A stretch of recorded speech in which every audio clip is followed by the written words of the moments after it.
Hello दोस्तों, welcome to my YouTube channel. मेरा नाम है पारस और आज मैं बात करने वाला हूँ कि क्यों विंडोज़ ऑपरेटिंग सिस्टम इतना ज़्यादा पॉपुलर है और क्यों इतना ज़्यादा यूज़ किया जाता है।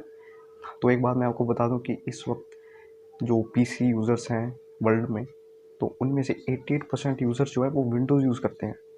तो आप खुद ही हिसाब लगा सकते हैं कि विंडोज़ ऑपरेटिंग सिस्टम कितना पॉपुलर बन चुका है आज के समय में। तो ऐसा क्यों है, ऐसा क्या हुआ है कि विंडोज़ इतना पॉपुलर हुआ है, बाकी ऑपरेटिंग सिस्टम्स नहीं कर पाए ऐसा। तो उसके बारे में हम आज बात करने वाले हैं। तो इस वीडियो के एंड तक देखिएगा क्योंकि ये बहुत नॉलेज देगा आपको भी। तो दोस्तों, पहली चीज़ ये थी कि विंडोज़ का इतना पॉपुलर होने की वो थी उसकी चीपनेस। मतलब वो एक्सपेंसिव नहीं थी ज़्यादा। जिस समय वो रिलीज़ की गई थी 1985 में, तो उस समय यूनिक्स ऑपरेटिंग सिस्टम हुआ करता था। ये मैक ओएस और लिनक्स नहीं थे। तो यूनिक्स ऑपरेटिंग सिस्टम आपको पड़ता था कम से कम $200 या $180 ऐसे कुछ प्राइस था उसका। तो विंडोज़ जो था वो रिलीज़ किया गया $100 में। जो विंडोज़ का फर्स्ट वर्जन था वो $100 में रिलीज़ किया गया था, जो कि बहुत ज़्यादा ही सस्ता था यूनिक्स से। और जो लोग एम एस डोस यूज़ कर रहे थे, जो माइक्रोसॉफ्ट का ऑपरेटिंग सिस्टम था विंडोज़ से पहले, तो वो भी फिर माइक्रोसॉफ्ट पर ही स्टिक रहना चाहते थे। वो नहीं चाहते थे कि हम यूनिक्स पे जाएं। तो इसलिए माइक्रोसॉफ्ट विंडोज़ को ज़्यादातर लोगों ने ऑप्ट किया और वो सस्ता भी था। ये भी एक रीज़न रहा उस वक्त। तो दोस्तों, दूसरा रीज़न था कि विंडोज़ जो है यूज़ करना बहुत इजी था बाकी जो उस वक्त ऑपरेटिंग सिस्टम अवेलेबल थे उससे। तो यूनिक्स आप जानते हैं कि एक कमांड लाइन बेस्ड था, यूआई बेस्ड नहीं था, जो कि उसे यूज़ करना बहुत ज़्यादा मुश्किल हो जाता था। और जो एम एस डोस था विंडोज़ से पहले, जो माइक्रोसॉफ्ट का डोस था, वो भी कमांड लाइन ही था, उसको भी यूज़ करना उतना आसान नहीं था। तो इसलिए विंडोज़ ने जो है वो जीयूआई बेस्ड ऑपरेटिंग सिस्टम बनाया, तो ताकि लोग उसे आसानी से यूज़ कर सकें। तो यह भी एक कारण है कि लोगों ने इसे इतना यूज़ किया, क्योंकि यूज़ करना बहुत ईजी था। तो ऑटोमेटिकली लोग तो इसे लेंगे ही।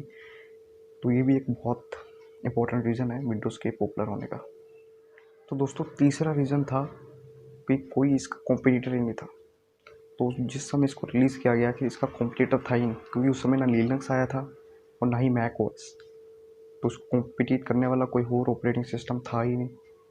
यूनिक्स की बात करें तो यूज़ करना बहुत मुश्किल था, उसको लोगों ने ऑप्ट नहीं किया। तो एम एस डोस की बात करें तो था ही माइक्रोसॉफ्ट का, तो उसकी जगह पे फिर माइक्रोसॉफ्ट ने विंडोज़ को रिलीज़ किया। तो लोगों के पास और कोई चॉइस बची नहीं थी। तो ऑटोमेटिकली लोगों ने जो है वो विंडोज़ पे जाना ही अच्छा समझा, और जिसकी वजह से इतना वो पॉपुलर हुआ, इतना यूज़ हुआ, जिसकी वजह से आज हमें देखने को मिलता है कि इतने ज़्यादा यूज़र्स आज विंडोज़ यूज़ कर रहे हैं। तो दोस्तों, चौथा रीज़न ये था कि जब मैक ओएस आया 2001 में, तो विंडोज़ से बेहतर तो था, लेकिन वो विंडोज़ की जगह नहीं ले सका उस समय। वो ऐसा इसलिए था क्योंकि मैक ओएस जो था बहुत एक्सपेंसिव था विंडोज़ के मुकाबले में। और वो मैक ओएस जो है स्पेसिफिक मशीन पर ही रन कर सकता था। मीन्स वो एप्पल का है तो वो एप्पल की मशीन पर ही रन करेगा। तो एप्पल की मशीन्स आप जानते हैं बहुत महंगी होती हैं, कुछ लोग अफोर्ड नहीं कर सकते। तो ये भी एक रीज़न था कि लोग मैक ओएस पे भी नहीं गए, वो विंडोज़ पे स्टिक रहे इसीलिए भी। तो ये भी एक अच्छी बात थी विंडोज़ के लिए, जो कि उसे और पॉपुलैरिटी गेन हुई और वो और उसके यूज़र्स बढ़ते ही गए जैसे जैसे टाइम बीतता गया। तो दोस्तों, अगर बात करें लाइनक्स ऑपरेटिंग सिस्टम की, तो उसे रिलीज़ किया गया था 1991 में। तो वो भी कंपटीशन ही दे पाया था विंडोज़ ऑपरेटिंग सिस्टम को, क्योंकि उसे यूज़ करना उतना आसान नहीं था। और विंडोज़ जीयूआई बेस्ड था और जीयूआई पे ज़्यादा फोकस रखता था, तो इसलिए विंडोज़ को यूज़ करना बहुत ईजी था लाइनक्स के मुकाबले में उस समय। तो इसलिए जो है लोग लाइनक्स पे भी नहीं गए और विंडोज़ पे ही स्टिक रहे। तो ये भी एक रीज़न है कि आज लाइनक्स उतना पॉपुलर नहीं है और विंडोज़ क्यों है, ये आप समझ रहे होंगे।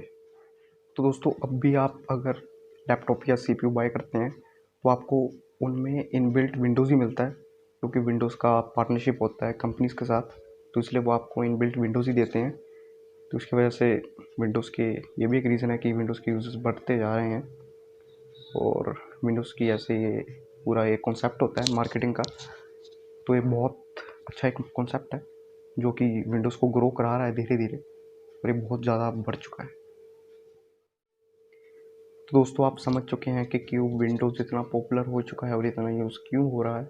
तो आपने पूरा वीडियो देख लिया है, आप जान चुके हैं कि क्या हुआ है और क्यों बाकी ऑपरेटिंग सिस्टम जो है इतना इफ़ेक्ट नहीं डाल पाए।